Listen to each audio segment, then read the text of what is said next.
ce qui se passe dans notre pays. Nous voulons connaître tout ce qui se passe en dehors de nos frontières. Tout cela sera possible quand l'information nous parviendra sans difficulté.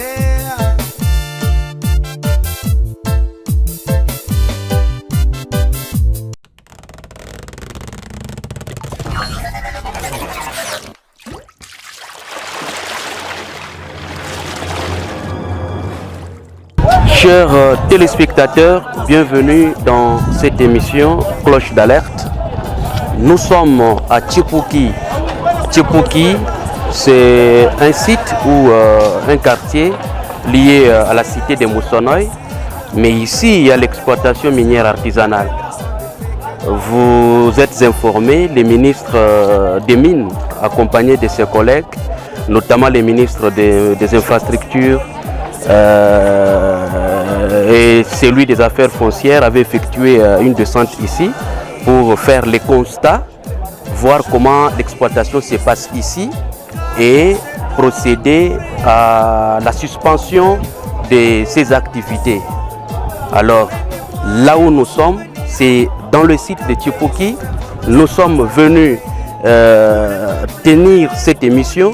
C'est pour montrer à vous, la population qui nous regardez, comment Tchipouki a commencé, comment ces créateurs artisanaux se sont retrouvés ici, parce que nous sommes là pour la population, c'est pour éclairer à l'opinion publique.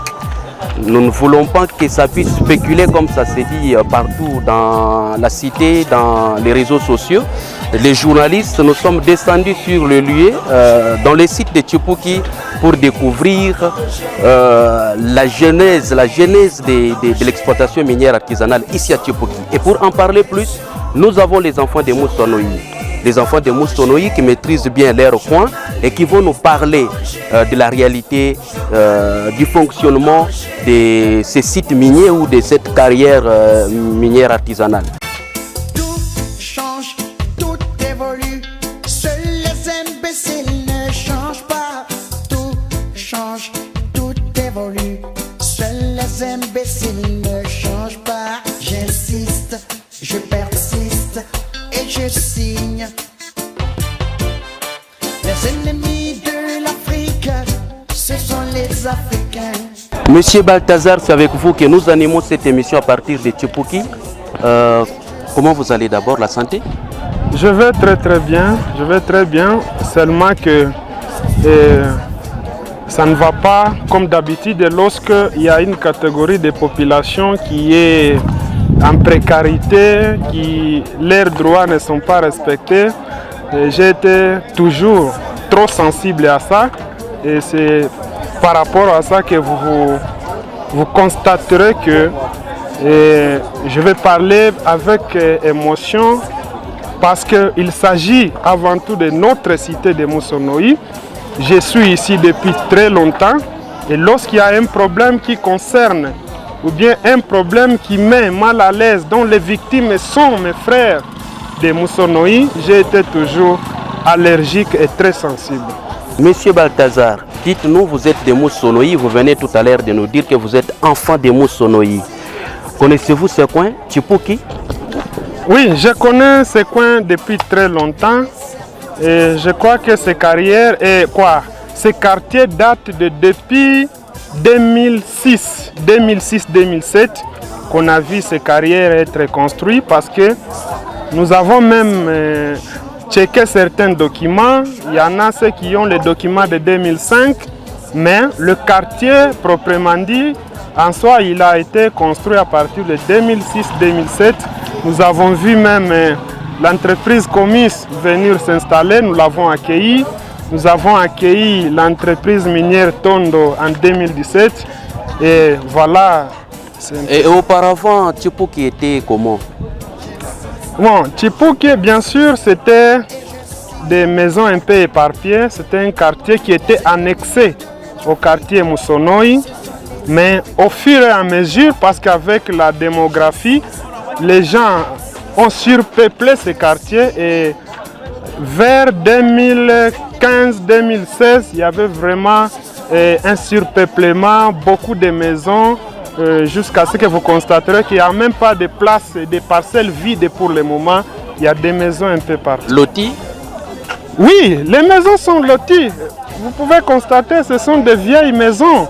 Il y a même des maisons type ville ici, avec tous les documents. Parce qu'avant, il y avait les compounds, avec des maisons de Gécamine. Mais maintenant, la cité Tchipouké est devenue plus grande que même la cité laissée par Gécamine et plus modernisée que la cité Gécamine. Monsieur Balthazar, comment ce quartier Tchipouki s'est transformé en une carrière d'exploitation minière artisanale?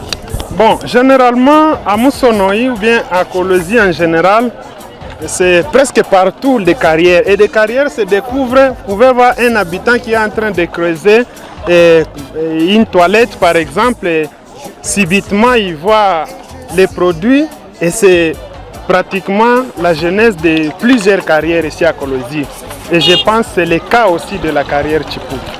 Qu'est-ce qui est exploité essentiellement ici? C'est le cuivre et le cobalt. Vous êtes sans ignorer que le ministre avait effectué une descente ici, 3 membres du gouvernement provincial, notamment les ministres des Mines, des Infrastructures et des Affaires foncières. Vous étiez au courant? Oui, j'étais au courant. Alors, quel a été l'objectif de leur descente ici? Bon, selon leur déclaration, ils voulaient faire porter les chapeaux sur les creuseurs par rapport à la fissure que vous avez remarquée au niveau de la route.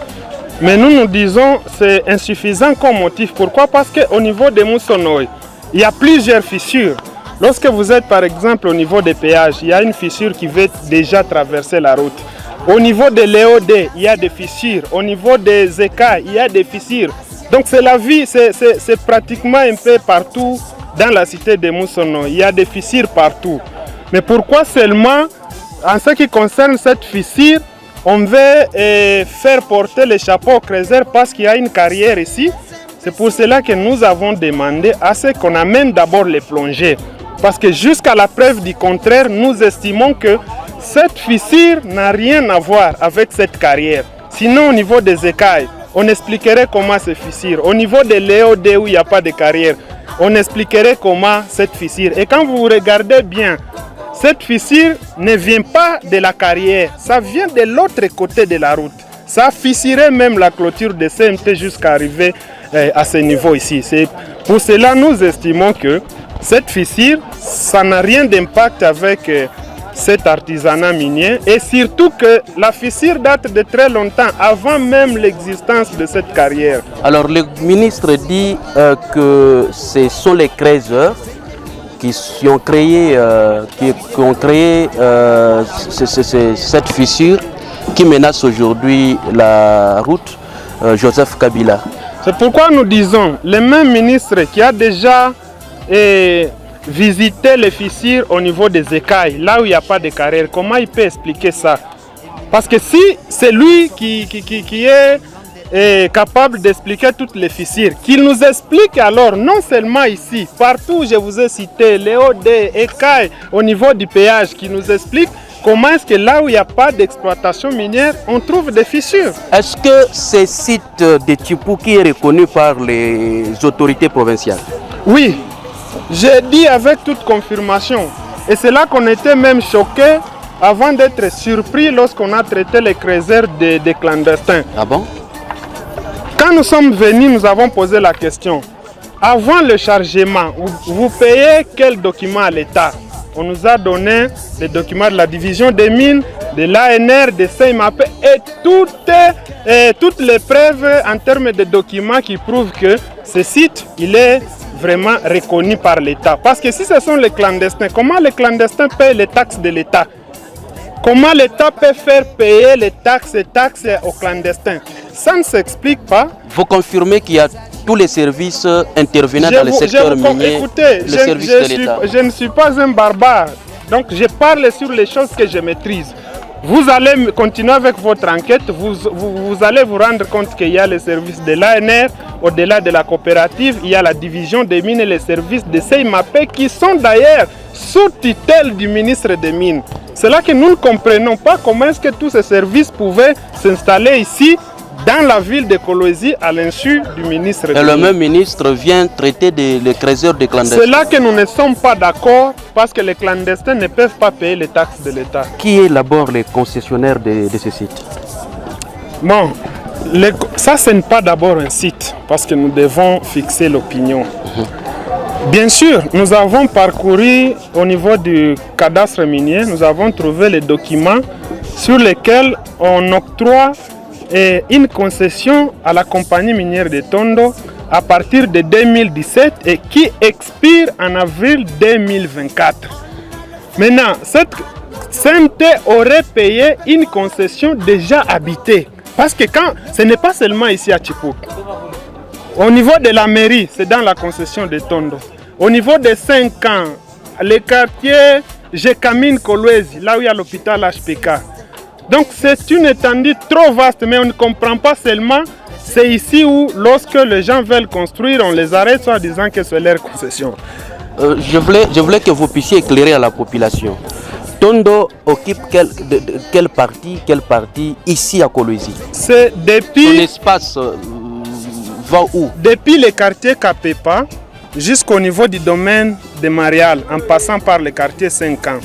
Les quartiers Jekamine, je crois même le centre-ville parce que devant les bureaux il y a la borne de CMT. Côté auditorat militaire? Oui, côté auditorat. Là où il y a la mairie d'ailleurs, c'est dans la concession. La mairie de Kolwezi? Oui. Au niveau de service de cadastre, c'est dans la concession de CMT. Et elle a acheté ça depuis Mais quand? dans les documents, c'est 2017. C'est là qu'on se pose la question. Donc, comment... 2017, pendant que cet espace était déjà occupé. Déjà occupé. Ce sont des quartiers déjà occupés. Je vous dis, même les quartiers Jekamine Kolwezi, c'est dans la concession de CMT. Comment l'État a pu donner presque toute une ville à quelqu'un en 2017 et surtout que depuis qu'on a donné à CMT cette concession, il ne fait aucune activité minière, il ne produit pas. Et là, il reste avec quelques mois pour la fermeture et pour la fin de son permis d'exploitation. Et nous ne voyons pas de raisons qui vont pousser au gouvernement de renouveler sa permis d'exploitation. Est-ce qu'il y a les accords entre les creuseurs de Tchipouki et Tondo Société? Bon, en soi, il n'y a pas ni d'accord ni d'engagement. Mais CMT a imposé aux creuseurs de payer 15%. Ce n'est pas un accord ni un engagement. CMT qui réclame que ces puits sont dans sa concession, cette carrière se retrouve dans sa concession, alors elle a imposé aux creuseurs de commencer à payer 15% à chaque lot. Et c'est lourd maintenant sur les dos des creuseurs. Parce qu'imaginez, dans la production, il y a les sponsors, il y a les propriétaires de la parcelle, mais lui qui n'investit rien, il prend 15%. Donc c'est lui le plus gagnant dans tout ça. Et quand nous avons posé des questions aux concernés, que vous êtes dans sa concession parce que les titres miniers priment sur les titres fonciers, malgré que l'État a déjà prévu un plan de délocalisation qui n'a jamais été appliqué par CMT pour plus de précision au niveau du bloc 14. Cette partie, cet espace clôturé, il n'y avait pas de localisation, il y avait plutôt déguerpissement forcé. Et nous détenons les jetons des propriétaires de maisons qui n'ont jamais reçu aucun franc. Comment les creuseurs se sont retrouvés ici? Donc Tondo les a trouvés ici et les a imposé les 15%, ou bien il a fait appel aux creuseurs pour qu'ils les exploitent et qu'ils lui versent 15%. Lorsque Tondo avait appris qu'on a découvert les produits ici, les cuivres et cobalt, il est venu, il a rassemblé tous les creuseurs pour les imposer maintenant les 15%. Et quand nous on a posé la question aux creuseurs, surtout aux propriétaires des maisons, est-ce qu'il y a un accord qui existe? Parce que ce sont des maisons qu'ils ont mis en danger. Quand un propriétaire de maison met sa maison en danger, en cas d'écroulement de sa maison, qu'est-ce qui est prévu? Parce que Tondo n'investit rien, mais il prend seulement les 15%. Mais ils nous ont répondu que, en tout cas, Ils n'ont rien parlé sur ces points avec Tondo. Tondo se contente seulement de prendre les 15%. Vous plaidez pour les creuseurs, les 15% sont exorbitants? C'est très exorbitant. Il y en a même ceux-là qui ont abandonné parce qu'ils ne pouvaient plus supporter. Je vous dis, les plus gagnants dans tout ça, c'est Tondo. Il y a environ combien de creuseurs ici? C'est environ 13 000 à 15 000 creuseurs. Et c'est là que nous disons, et nous n'accepterons pas qu'on ferme cette carrière parce qu'imaginez avec la conjoncture actuelle, c'est 15 000 creuseurs. Chaque creuseur représente une famille. Alors, mettre les 15 000 familles au chômage pendant cette période où la farine est arrivée jusqu'à 100 000 francs, en tout cas, nous allons nous y opposer. Parce que si on ne s'oppose pas, nous allons vivre les retombées en termes de conséquences. Parce qu'il y aura insécurité. Vous voyez, 15 000 personnes, c'est toute une armée. Mais quand vous allez les jeter comme ça dans la rue, vous voulez créer une insécurité dans la ville en général ou bien dans notre cité. C'est pour cela que nous n'allons pas accepter la fermeture de cette carrière. Et comme d'habitude, nous allons nous y opposer avec toute dernière énergie. Alors, j'ai suivi l'avocat conseil de Tondo qui niait d'abord les 15% dont vous faites allusion, que les creuseurs versent à la société, à la compagnie, qui nie également sa collaboration avec ce même creuseur et qui dit avoir amorcé beaucoup de démarches pour qu'on puisse chasser ou évacuer ces creuseurs et qui est en train encore de lutter, de pousser le gouvernement à agir dans ce sens. Quelle est votre réaction? Votre avantage, c'est que vous êtes déjà sur le site, vous allez entrer en contact avec les concernés. Mais là où on n'était pas d'accord, c'est surtout qu'on utilise le terme décourager le creuseur. Donc selon eux, les 15% c'est pour décourager le creuseur. Nous disons que c'est faux. Est-ce qu'on veut nous faire croire, monsieur le journaliste, il veut nous faire croire que les 15% qu'il prend ici à chaque lot, c'est insignifiant par rapport aux avantages qu'il gagne à une entreprise qui ne produit pas. Vraiment? Et pour preuve, nous demandons d'abord au ministre des Mines d'aller vérifier là où il y avait leur stockage là-bas. Parce qu'ils ont dit, ils ont exposé les produits sans aucune utilité. Mais la finalité, c'est quoi? Ils vont donner un don à l'État ou bien ils vont laisser seulement toutes ces matières comme ça. Alors, nous invitons le ministre des Mines d'abord d'aller vérifier, et même vous-même, allez vérifier au stockage là-bas, si vous allez trouver encore les stockages. Et puis vous allez comprendre. C'est que ils se font enrichir, ça c'est le terme clair. Parce que c'est lui qui gagne dans tout ça, c'est lui qui se fait des millions sur les dos des creuseurs. Nous avons commencé à alerter le gouvernement depuis très longtemps que, attention, les 15% que CMT perçoit illégalement sur les creuseurs, ça coûte vraiment trop cher. Mais le gouvernement est resté indifférent. Parce qu'on dit, les méchants, le monde ne sera pas détruit par les méchants, mais par ceux qui les regardent sans rien faire. C'est par là que nous indexons la responsabilité de l'État. L'État regarde sans rien faire. Donc ici chez nous, au Lualaba, les miniers se comportent comme des rois. Quand il a une concession minière, donc il se comporte comme un État dans un État. Il prend tout le monde qui se retrouve dans sa concession comme des esclaves. Jusqu'à mettre les autorités en poche, voulez-vous dire ça? Bon, je ne veux pas aller jusque là, mais je pense que ce combat contre CMT, je l'ai commencé depuis très longtemps d'ailleurs. Et nous avons, quand les habitants du bloc 14 s'étaient soulevés, c'était sous notre initiative. Ce n'était pas parce qu'ils voulaient construire, parce que le quartier était déjà construit, mais c'était par rapport aux bavures policières. On avait répertorié plusieurs cas de violation des droits de l'homme. Il y avait même des viols sur mineurs. Il y avait même les cas d'incarcération par les policiers qui sont au niveau des 14. J'avais déjà tout exposé au niveau du ministère de l'Intérieur où on a eu à tenir des réunions. Mais quand on a constaté l'indifférence du gouvernement, alors la population s'est exprimée de sa façon et c'est moi qui étais l'organisateur de cette manifestation. Et puis, quand on cite M. Gina pour il est soi-disant, je ne sais pas quoi, mais nous, qu'est-ce qui se passe en réalité? quand le cadastre est là, qu'il a fait allusion, vient, il lotit en plein jour et personne ne sait l'arrêter. C'est après avoir loti que CMT maintenant va empêcher les gens à construire. Et à part cet espace de CMT clôturé, les restes, ce sont des quartiers résidentiels. Tout change, tout évolue. Seuls les imbéciles ne changent pas. Tout change, tout évolue.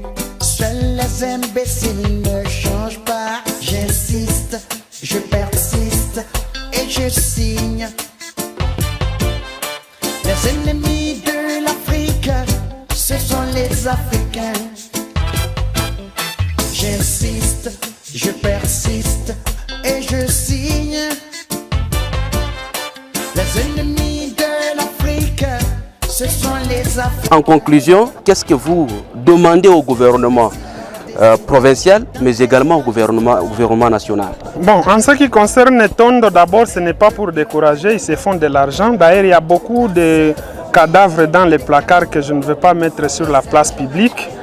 Et en ce qui concerne la structure sœur de la société civile, ils sont les bienvenus parce que moi je me considère comme les mieux placés pour parler de cette affaire parce que ça me prend plus d'une année. Et en ce qui concerne le gouvernement, je vais vous dire, messieurs les journalistes, depuis que j'ai commencé mes combats aux côtés des bas peuples, c'est rare des fois que je perde un seul combat. J'ai saisi cette occasion pour appeler au gouvernement. D'abord, avant d'appeler le gouvernement, la cause évoquée par les ministères... Ce n'est pas une raison, c'est pourquoi nous avons dit au ministre qu'il amène des plongées ici, pour qu'il puisse nous situer si ces fissures sont dues à l'exploitation artisanale. Parce qu'à Moussonoï, partout il y a des fissures. Comment est-ce qu'on peut expliquer d'autres fissures où il n'y a pas de carrières? Les puits sont à quelle profondeur?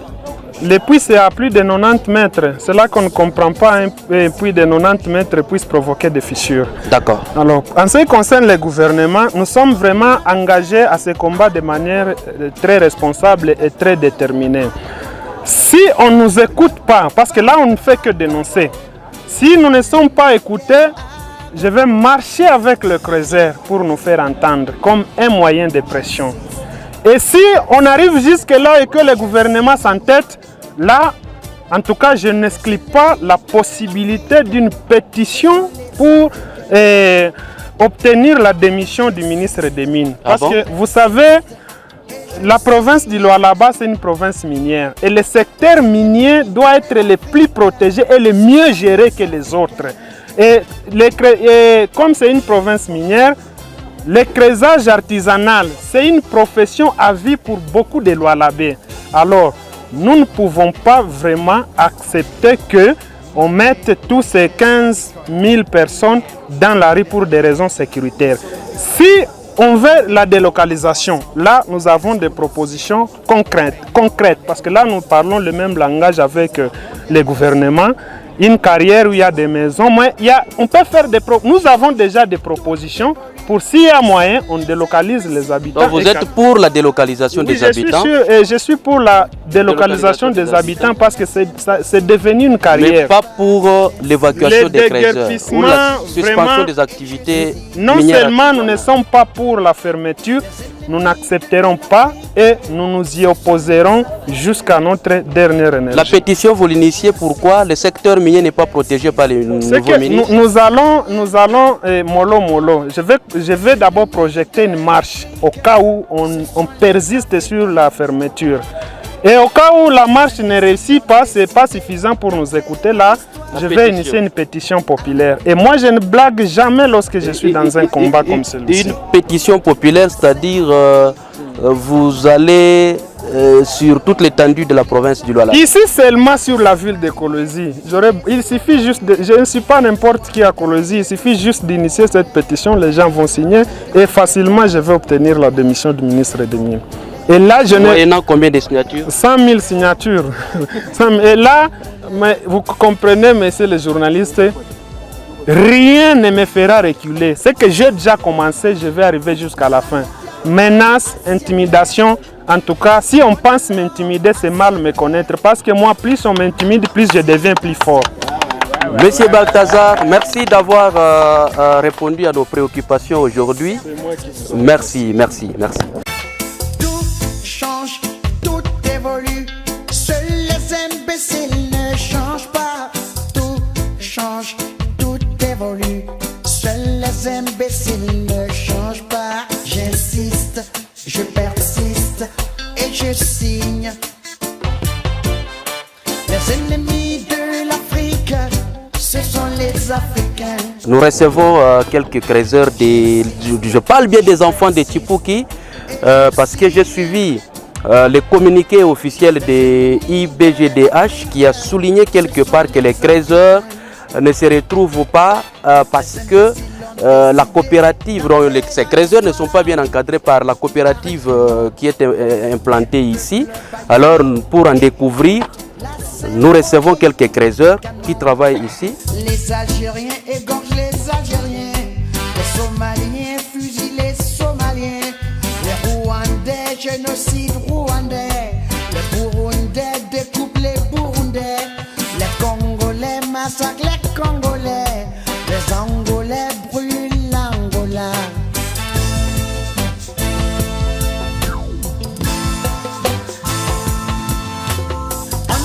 Ils sont déjà avec moi, tout à sombre na Boswahili, parce que mambo iko naangalia ni population ya Tshipuki, aba ni batoto ya Musonoi, parce que Tshipuki ni coin iko lié ku cité ya Musonoi.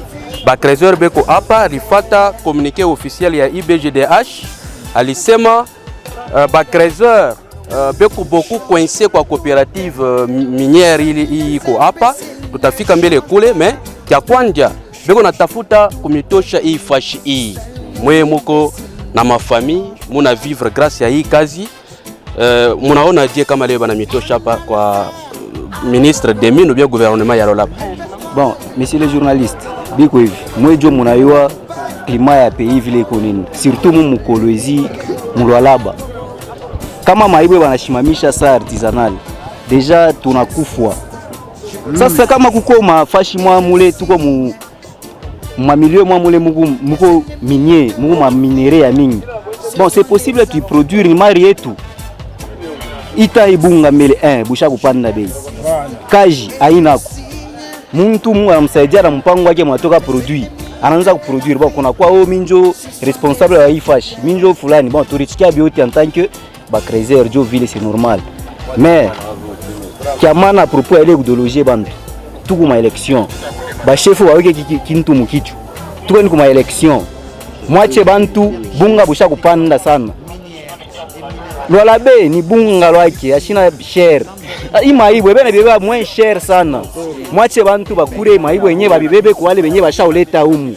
Bale ba expatrié aba ukwe bule. Mwache muri baita humu bakwe batumike mambo ya maibwe hii. Sasa mwafia kudeloger bantu mu bende wapi? Bunga busha kupanda bei mwache vile. Unaona kama unafaa kulamusha fujo ni ya parti ya population. Kia kwanza mbele angrea hapa tunaona tu ataka nani atezi kufilima hapa. Komisi population bantu bote bakwa bena kukrima bena lokota tatu mabintu moyo hivi. Na hapa shafunga kulotire. Me hapa sasa hapa bantu bote washakuwa ase atezi kuingia hapa anafanya yeye ataka saliza hata nini anapata kwa hata 20000 hata 15000. Me kama hii komisio hii kama na filme kulutaona krima bashafunga kulotire. Me hapa bantu wanakuya atafanya salizi anafanya hivi anapata hata 20000. Kama unabatosha njoo fuji mwana atafuta. Batenda wapi? Shina sheba shitutoshe kama ni tutosha tutaanza kwa. Inafanya tumika wangu mimi napata kaloko mimi sitaiba. Bonjour chef. Bonjour. Tunamiona mnakuya hapa.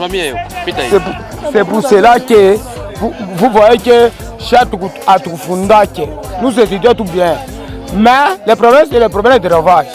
Kaza maibwe tunaitumika mais tunaangalia kama tunaenda tafuta tafashi moyo hivi tunapa makal mabintu kani bashefu banayala ibintu kani mais tu créer ni shebe nyewe kama ni vile komisi yeule tunaenda mkomisi banatufikisha tunakuya huku tunatafuta shebe nyewe tena tunamiona mnaanza kuya tena torturation inakuwa yako ile mambo vile tunaikatala kama ni vile population ya mingi mkaji kutafutia makaji créer entreprise utuingisha tututamika mwe bote simu ba électeur C'est beaucoup d'électeurs, mon ma carte d'électeur. Si mon a participé à l'élection, c'est ma gaba. Par rapport à il quand même, il a fallu vraiment ça n'a pas boulot sana. C'est comme si nous sommes un peu maltraités au bantu bengini, ça veut dire bantu bamakota mingi mukolozi. Turufunda masomo bensera tukatala mais là on a mon crésage par rapport à nimish pete kaji. Mina ngisha ma dossier mish pate. Mina ko mon crésage na pata bon fata ndologie hapa ni kwenda ngushege. Ube nuko munji donc mnapenda la ville. Vile mon a fait le comportement nous en tant que gouvernement nous alors là-bas ça veut dire chamutonner mon comme ça on fait que le mapenda na chie quand tu vas chez motu le chien motu. J'insiste, je persiste et je signe. Les ennemis de l'Afrique, ce sont les Africains. J'insiste. Voilà, nous sommes à la fin de cette émission. Cloche d'alerte, Planète Média. Merci de nous avoir suivis. Nous avons découvert la réalité de ce qui se passe ici à Tchipouki, raison pour laquelle nous avons reçu la société civile et nous avons fait parler même les créateurs qui exploitent ici à Tchipouki. Alors, les élections se pointent à l'horizon. Les autorités, vous êtes informés.